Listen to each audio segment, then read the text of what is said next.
Hi, welcome to our designer roundtable here at UIC. My name is Myron Elliott. I teach costume design and costume technology, and I'll be kind of asking some questions to my colleagues here. If you could each introduce yourself.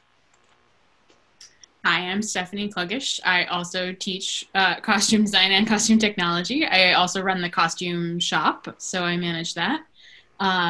And on this particular semester, I am mentoring Gregory through one of the design processes for our first show in the fall.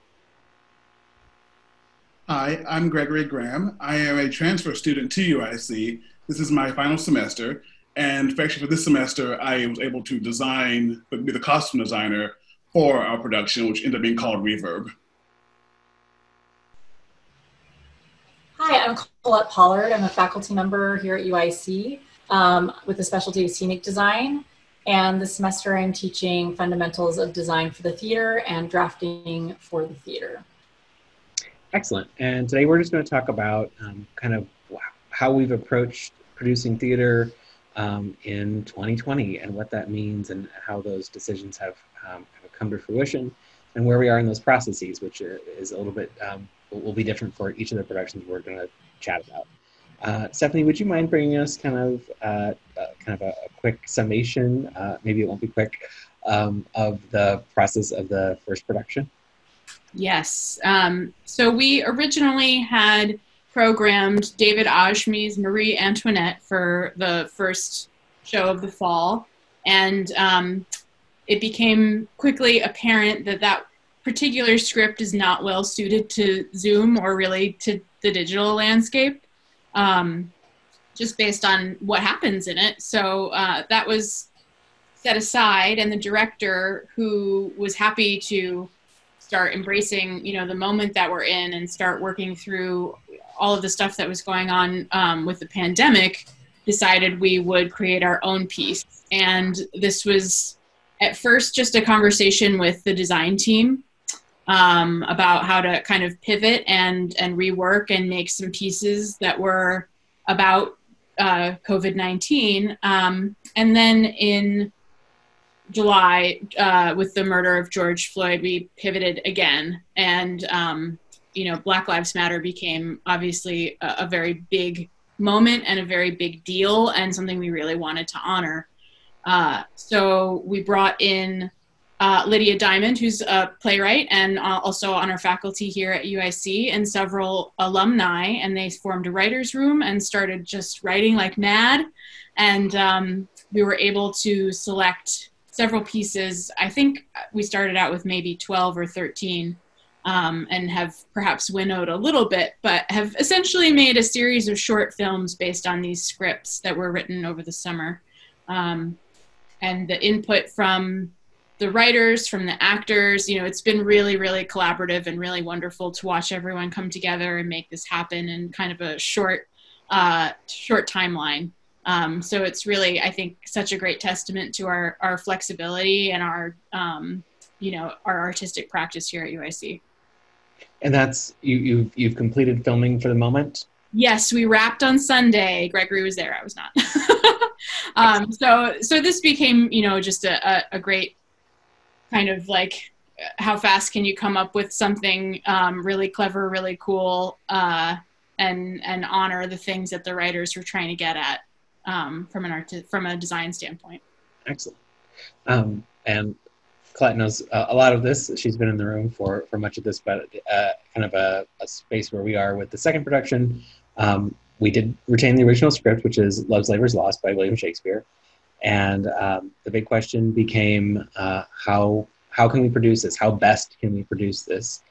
And our initial kind of pattern of thought was really trying to find a way to be live in a space with the cast together in some way, possibly with an audience. And this is, we're developing this in June and July, where the outlook was very unclear.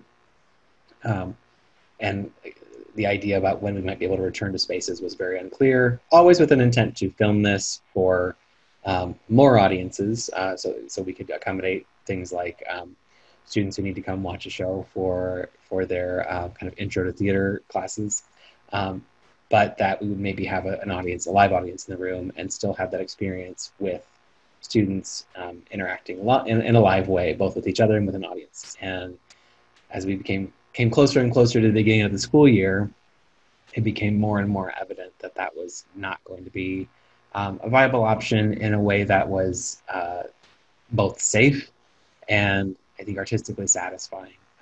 So in a way that the idea of performing in masks, or the idea of performing in a space where you can't actually interact with your castmates, we came to very technical issues of if we wanted to make this a period production, how would we be constructing a scenic element? How would we be creating costume elements and having the type of fittings that you need to have for that kind of design, but in a socially distanced format that also feels responsible. I know there are some programs that are essentially they're scrubbing into fittings, but the level of risk for reward to me as a collaborator just really wasn't clicking and paying off. So we are moving to a digital format. Students will be rehearsing in person for the first few weeks. So they've just started rehearsals this week, and they are doing table work. They're doing some smaller scene work together in a social distance with me. We're trying to check all the boxes, cross all the T's, etc. But then as they move towards filming, they're filming in remote spaces. So in their homes or in maybe possibly in studios in our spaces. But that's going to be edited together. And the way that the design is fitting into that is that I'll be making kind of costume character collages.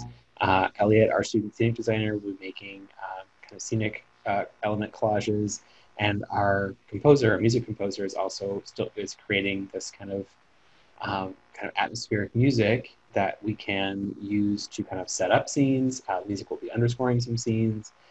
And really giving the information to the audience. So in some ways, it kind of plays on the Shaw Festival model, where they have a reading, they still bring in designers and kind of let the viewers and the cast have the information about what this would look like if it was a fully developed and executed production.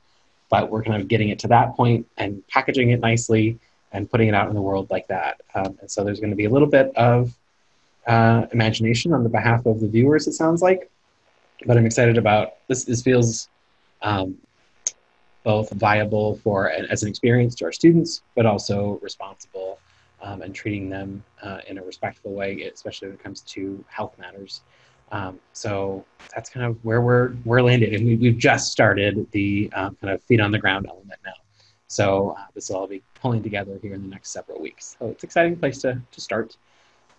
Gregory, I wanted to ask you, with this experience feeling, I would imagine, certainly new, how does this compare with your previous experiences here at UIC?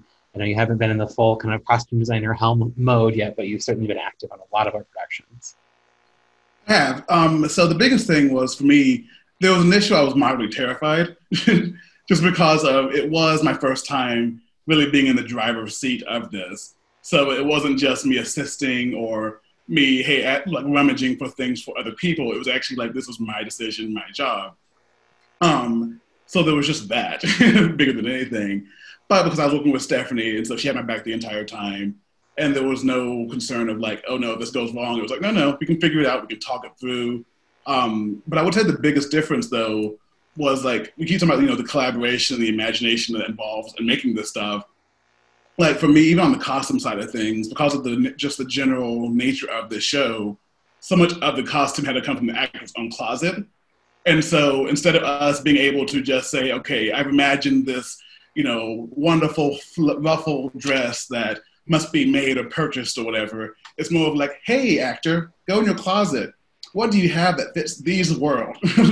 And then when we use those things, be like, okay, well, I don't actually have anything that's red and ruffly, but what about this red thing that's more of a different shade? It was like, okay, well, we can work with that. So that was a lot different, just because of, all of our classes and things I've done assisting-wise.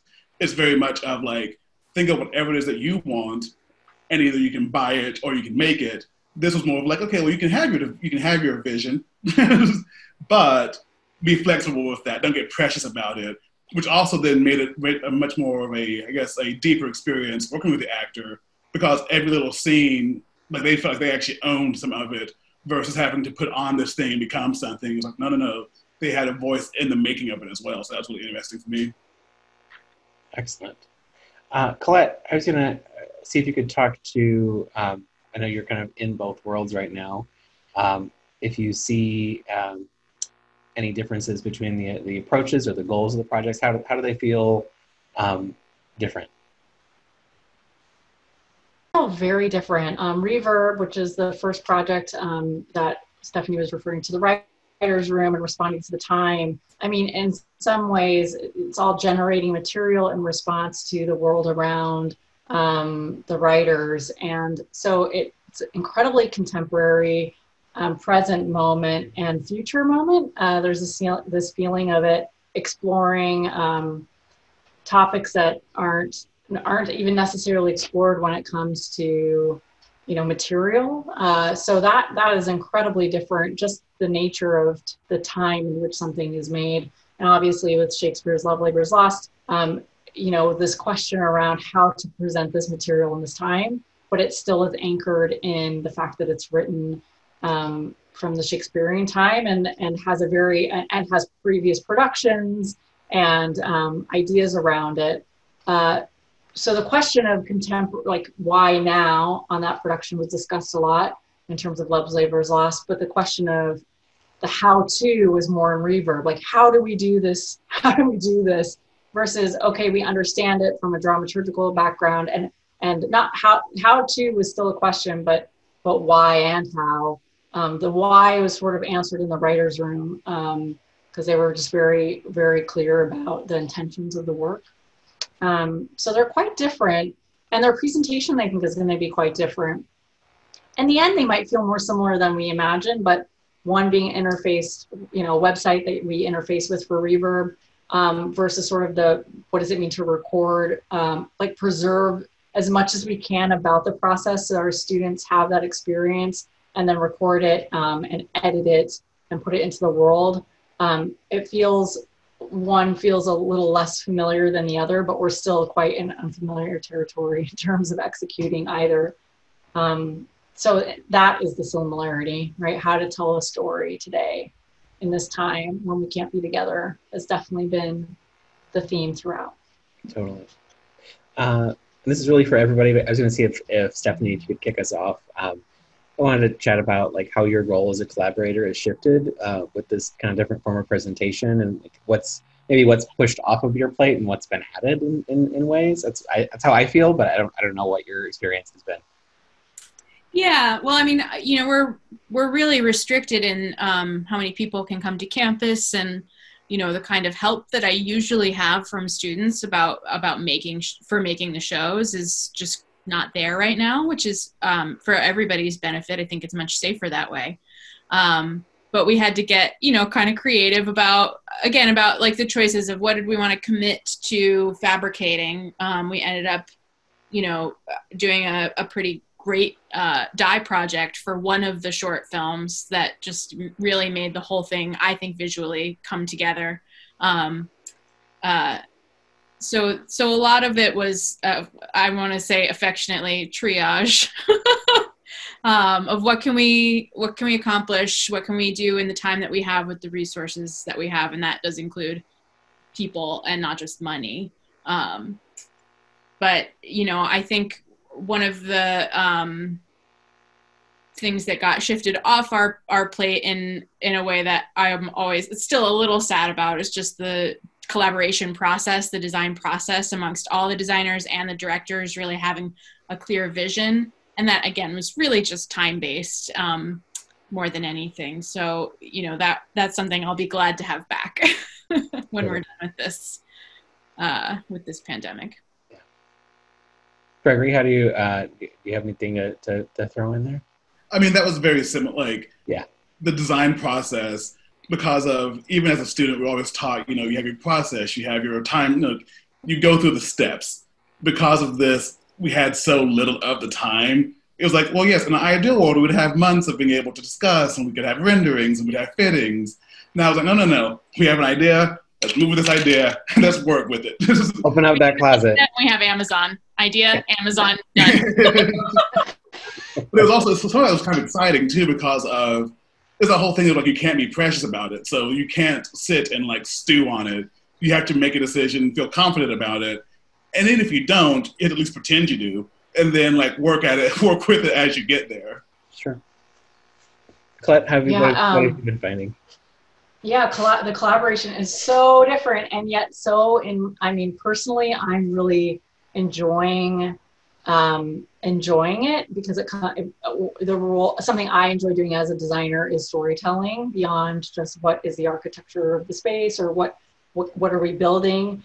But so I've really enjoyed being able to be to contribute in that way. But I am contributing less than I ever have, and not for a sake of like that it's not desired or wanted, but it's just about adapting to how to contribute in a way, because it has to, right? When we're telling stories far apart and it's about character mostly, it's driven by characters. Of course, it would be the performer. What are they wearing? Where's the heavy lifting? What can tell story? Are we lighting this theatrically? Are we lighting it naturalistically? I mean, we've had numerous meetings that I was not even a part of how the actors in their home should be lighting themselves. I mean, the amount of responding from supporting the actor, it was not necessarily about supporting, it became more cinematic, more film. Are we going to try and do this in a location?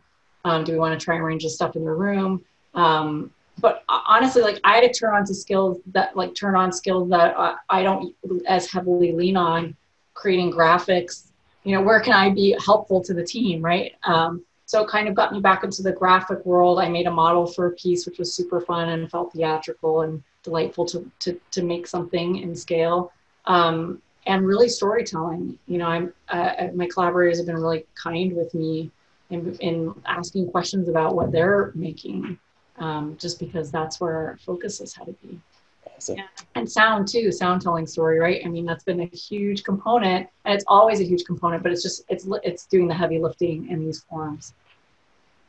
I found with Love's Labors, not having to worry about the final execution of 20 period costumes has freed me up to kind of say, we can do something as big as we like, because it's really just limited to whatever I can put on a page. So in some ways, it's a kind of a beefed up paper project that we can go a little lush with, and kind of there's not this kind of aspect of reality and execution and timeline and all that stuff. It just has to be represented in an image, and the image can be a little bit even a little ethereal in some way, that it doesn't have to be completely buttoned down to reality. And it's also giving me a lot more time, I feel like, to discuss the script at large with the director, and even the characters individually, and kind of saying, well, really, it's this kind of person, right? We had a meeting regarding casting the other day, and we both came to some conclusions about, now that we have a cast and the character on the page, kind of measuring, like, it's this kind of person. I see. So that was something that I don't know that we would have had as much time in a regular process to really kind of sit and lean into that. And because we were kind of holding out on making these calls earlier, some of the stuff we hadn't talked about earlier yet, because it was like, well, is it going to be on stage, or is it going to be filmed, or what is it going to be? And then now that we have that decision, a lot of things are clicking into place really, really fast. So it's been certainly a different process, but I'm finding things to enjoy and lean into, finding some things that are totally new. So that's been an exciting process. I've also noticed the students, we'll say the adults in the room, kind of going, okay, can we do this? And then the students going, this is exciting. So I'm pulling on that energy and moving forward, and it's been a good process. I would kind of throw out for a kind of maybe a closing thought for everyone. If there's anything about this form of production that you feel like is a really great innovation, or if you feel like there's going to be lasting changes in how we operate moving forward, once we feel like the pandemic has come to us, whatever finality it comes to, and also with all the events regarding like race and violence and everything that stemmed from that, all the kind of action and reaction that stemmed from that. I think there's some big lasting effects coming to our industry, but we haven't really seen them begin to play out because we're not producing again yet. I was going to see if anybody wanted to kind of chat about that. I mean, I can speak from what I'm hoping, at least. I feel like because of the Black Lives Movement has happened, and like theater artists have really started to actually really think of the effect that theater spaces are having on artists of color and actors of color, that there is an actual like understanding, I guess, that people are trying to achieve. And so you can voice concerns and talk about things in a way, so it's not just, the angry Black person in the room. People are actually like listening to these things, oh, I see, this is why, you have a discussion versus it basically being shut down automatically. So I think a lot of those kind of things, at least for me, are very exciting moving forward. Again, hoping that they stick. But I think like myself, even like I've talked to Stephanie on this a couple of times, something came up on the show, and just feeling more empowered to have these kind of conversations, and knowing that like, yeah, you can shut me down, but there's also an entire country of people around me right now who feel the same way. So do you want to argue with me or do you want to argue with them? And so it's kind of this thing of like, you feel a little more emboldened, I guess, to actually like, no, I'm here. This is what I'm saying. This is how I feel. Thanks.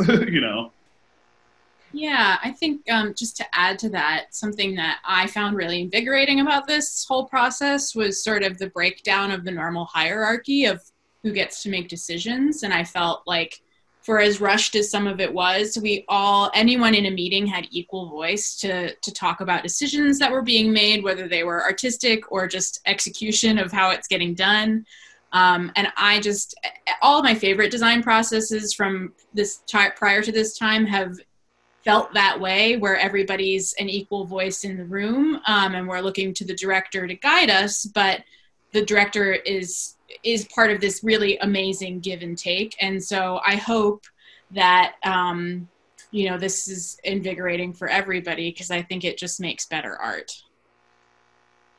Yeah, and it was so great to be part of a process where what Gregory you're saying, I could see happening in the meetings that we had. I was so thrilled that all contributions were wanted and heard, and we're listening a lot differently. And so, oh man, I hope that stays with us, just the way that we're listening to one another.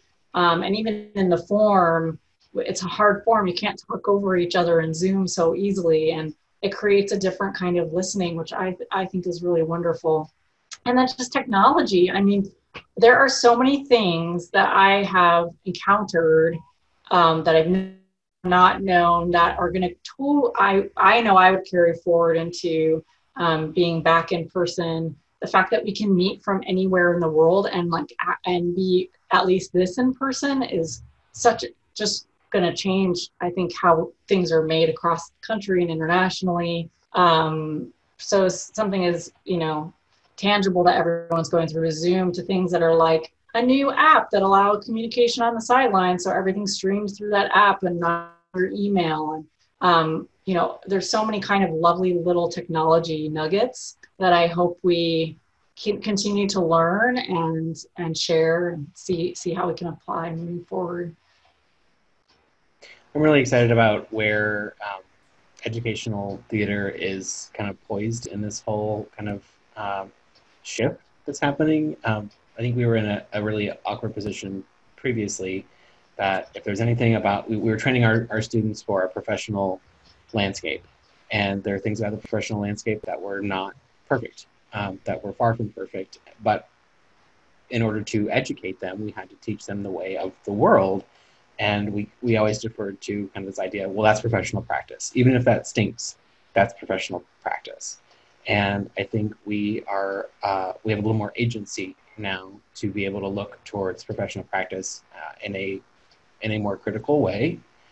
And when there is something that feels inequitable, or just feels like it isn't the best way to work forward, we can work with our students and train the new professionals to move forward and create new professional practice that is better, that is better for everybody involved. So I'm very, that's something that kind of invigorates me and gives me kind of a positive outlook about moving forward. Because I know there's also, there will probably be a lot of technical things about, as people start to come back in spaces, there's going to be a lot of restrictions that I think are going to feel heavy. But I'm really excited about putting our students, our professionals, Gregory, it's your last semester, putting people out into the world that are improving our professional landscape and can really continue to develop that and make it a better place, and make us, you know, that people are becoming more accountable for their work and their actions. So it's very exciting to me. Thank you all for being here for this this little chat. This is really lovely. Some of you, I haven't seen your face for several weeks, so it's been good to see your face. But it's always good to talk as artists together. Thank you for your time, and I think we're all going to sign off for now. Thank you. Thank you. Myron.